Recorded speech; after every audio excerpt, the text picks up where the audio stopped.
حضور خواجہ غریب نواز جب ہندوستان کی سرزمین پر تشریف لائے تو حضور غریب نواز کے ولایت کے چرچے، ان کی کرامتوں کے چرچے پورے ملک میں ہونے لگے اور سب لوگ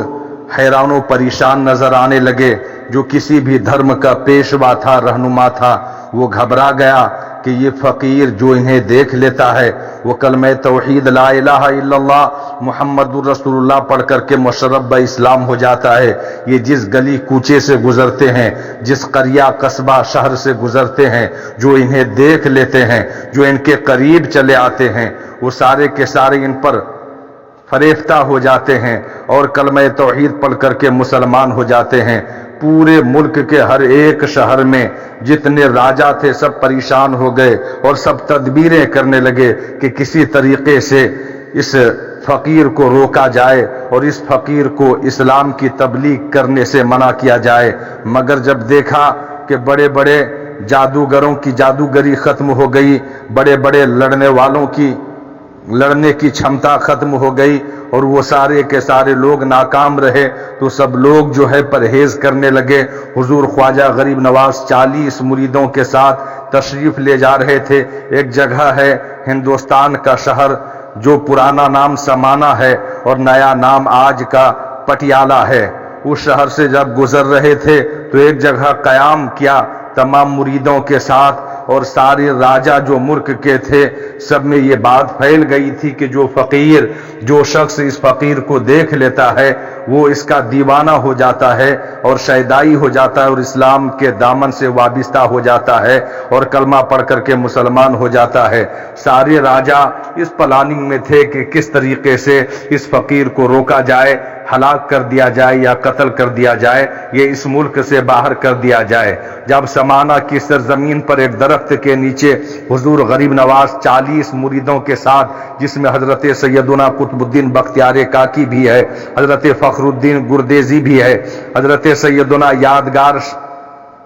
شاہ سبزواری بھی ہے، اور بھی بے شمار مریدین میں اللہ کے ولی، اللہ کے مقدس ولی تشریف فرما ہے۔ سارے کے سارے لوگ حضور غریب نواز کے پاس اس درخت کے پاس بیٹھ گئے۔ جب سمانہ کے راجا کو اس بات کی خبر ہوئی تو اس نے پہلے تو کوشش کیا کہ انہیں یہاں سے کسی طریقے سے بھگایا جائے اور انہیں قتل کر دیا جائے یا انہیں ان کے مقصد میں ناکام کیا جائے، مگر جب دیکھا اتنی آسانی سے یہ فقیر ہمارے شکنجے میں نہیں آنے والا ہے تو تدبیریں کرنے لگا، آپس میں مشورہ کیا کہ کس طریقے سے اس فقیر کو ختم کیا جائے۔ تو ان کے وزراء نے، راجا کے وزیروں نے مشورہ دیا کہ کھانے کی دعوت ان کو دی جائے اور کھانا میں زہر ڈال کر کے ان کے پاس بھیجایا جائے یا ان کو بلایا جائے اسی حویلی میں، بادشاہ کی حویلی میں، اور انہیں کھانے پر دعوت دی جائے اور کھانے میں زہر دے کر کے سارے کے سارے لوگوں کو ہلاک کر دیا جائے۔ تو اپنے چند لوگوں کو، چند سپاہیوں کو حضور خواجہ غریب نواز کی طرف بھیجا اور جا کر کے کہا کہ ہمارے راجا کا یہ معمول ہے، طور و طریقہ ہے کہ جو بھی کوئی پردیسی ہمارے شہر میں آتا ہے ان کی راجا دعوت کرتے ہیں، تو آپ تمام لوگوں کی بھی دعوت ہے، آپ حویلی میں تشریف لائیں، ہم تمام کے تمام لوگ خیر مقدم کرتے ہیں اور آپ کی دعوت کرنا چاہتے ہیں۔ حضور خواجہ غریب نواز نے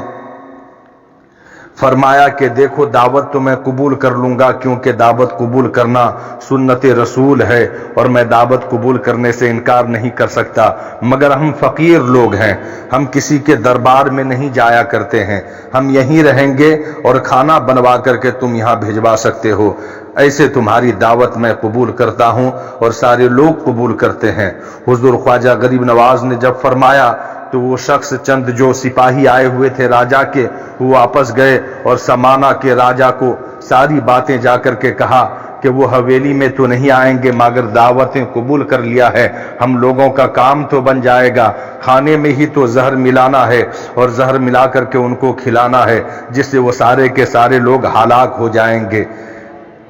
کھانا تیار کرایا گیا، اس زمانے کے سب سے بہتر باورچی کو بلایا گیا، عمدہ سے عمدہ کھانا تیار کرایا گیا، اور حضور خواجہ غریب نواز کی طرف اس کھانے کو چند سپاہی لے کر کے پہنچے۔ اتنے میں اللہ کے مقدس رسول دانائے غیوب صلی اللہ تعالی علیہ وسلم نے حضور خواجہ غریب نواز کو الہامی طور پر خبر دیا کہ یہ راجہ جو کھانا بھجوایا ہے اس کھانے میں زہر ہے، اس لیے آپ تمام لوگ تناول نہ کریں، اس کھانے کو نہ کھائیں۔ حضور خواجہ غریب نواز علیہ الرحمت والرضوان کے پاس جب وہ سپاہی کھانا لے کر کے آئے تو کھانا اتنا عمدہ و لذیذ تھا، اتنا نفیس تھا، ایسی خوشبو آ رہی تھی کھانے سے جس سے دماغ معطر ہو جائے، اور حضور خواجہ غریب نواز کے سامنے میں رکھا گیا۔ حضور خواجہ غریب نواز نے ایک چادر کو بچھایا اور کہا کھانے کو اس چادر کے اوپر پہ رکھ دو، اور غریب نواز نے فرمایا ہم نے دعوت قبول کھانے کی تھی نہ کہ زہر کی۔ جس نے کھانا بھیجایا ہے اس کی ہم دعوتیں قبول کر لیے ہیں اور ہم اس کا کھانا قبول کرتے ہیں، اور جس نے زہر دیا ہے یہ زہر اسی کو مبارک ہو۔ اتنا کہنا تھا کہ اس کھانے سے زہر نکل کر کے اسی چادر پہ آنے لگا، اور حضور خواجہ غریب نواز اور تمام مریدوں نے اس کھانے کو تناول فرمایا، اور کھانا کھا لینے کے بعد جو زہر نکل کر کے اس چادر پر آ گیا تھا اسے گیٹری اور پوٹری کے طور پہ بنایا، اور حضور خواجہ غریب نواز نے راجہ کے سپاہیوں سے کہا جا کر کے اس گیٹری کو راجہ کو دے دو اور کہہ دینا کہ تو نے کھانا بھیجایا تھا، کھانا تو قبول کر لیا گیا ہے، اور یہ گیٹری میں زہر ہے جو تو نے کھانے میں ڈال کر کے مارنے کی کوششیں کی، مگر ہم فقیر لوگ ہیں، ہمیں پہلے ہی خبر ہو جاتی ہے کہ کھانا کیسا ہے۔ حضور خواجہ غریب نواز کے فرمان کے مطابق جب وہ سپاہی راجہ کے پاس گیا اور سارے منظر کو بیان کیا، سارے واقعات کو دہرایا، تو یہ بغل کے روم میں اس راجہ کی ماں بھی موجود تھی، وہ یہ ساری باتوں کو سن رہی تھی۔ وہ باہر نکلتی ہے اور راجہ کو کوسنے لگتی ہے کہ ہم راجپوت لوگ ہیں، میدان جنگ میں شکست دیتے ہیں، یہ تو نے غلط طریقے سے ایک فقیر کو مارنے کی کوششیں کی اور تم ناکام رہے، تمہیں پیدا کرنے سے بہتر تھا کہ میں کسی سانپ کو جنم دیا ہوتا تاکہ ہماری اتنی بدنامی نہ ہوتی اور طرح طرح کی باتیں ہمارے بارے میں پورے شہر میں نہ پھیلتی۔ جس بات کو سن کر کے، اپنی ماں کی بات کو سن کر کے وہ پریشان ہو گیا، اور پریشانی کے عالم میں اپنے سر کو پٹکنے لگا دیوار سے۔ جب اس سے بھی اسے راحت نہ ملی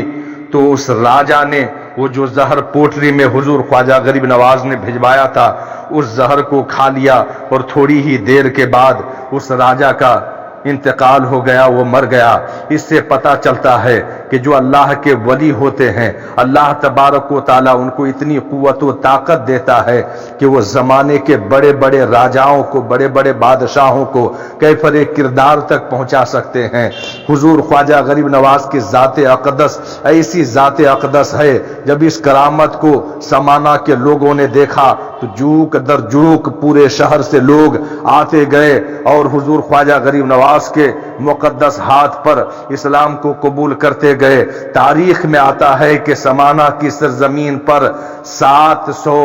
پنڈتوں نے آ کر کے اپنے دھرم سے توبہ کیا اور مذہب اسلام کو قبول کر کے مشرب اسلام ہو گئے، اور سارے لوگوں نے کلمہ طیبہ لا الہ الا اللہ محمد الرسول اللہ پڑھا اور اسلام کے دامن سے وابستہ ہو گئے۔ حضور خواجہ غریب نواز نے ان تمام 700 پنڈتوں کو اللہ کا ولی بنایا، اور اسی شہر میں جگہ جگہ اسلام کی تبلیغ کے لیے، اسلام کو فروغ دینے کے لیے، اشاعت دین کے لیے مقرر کر دیا۔ حضور خواجہ غریب نواز کی ایسی بے شمار کرامتیں ہیں جس سے کہ ہندوستان میں اسلام پھیلتا چلا گیا۔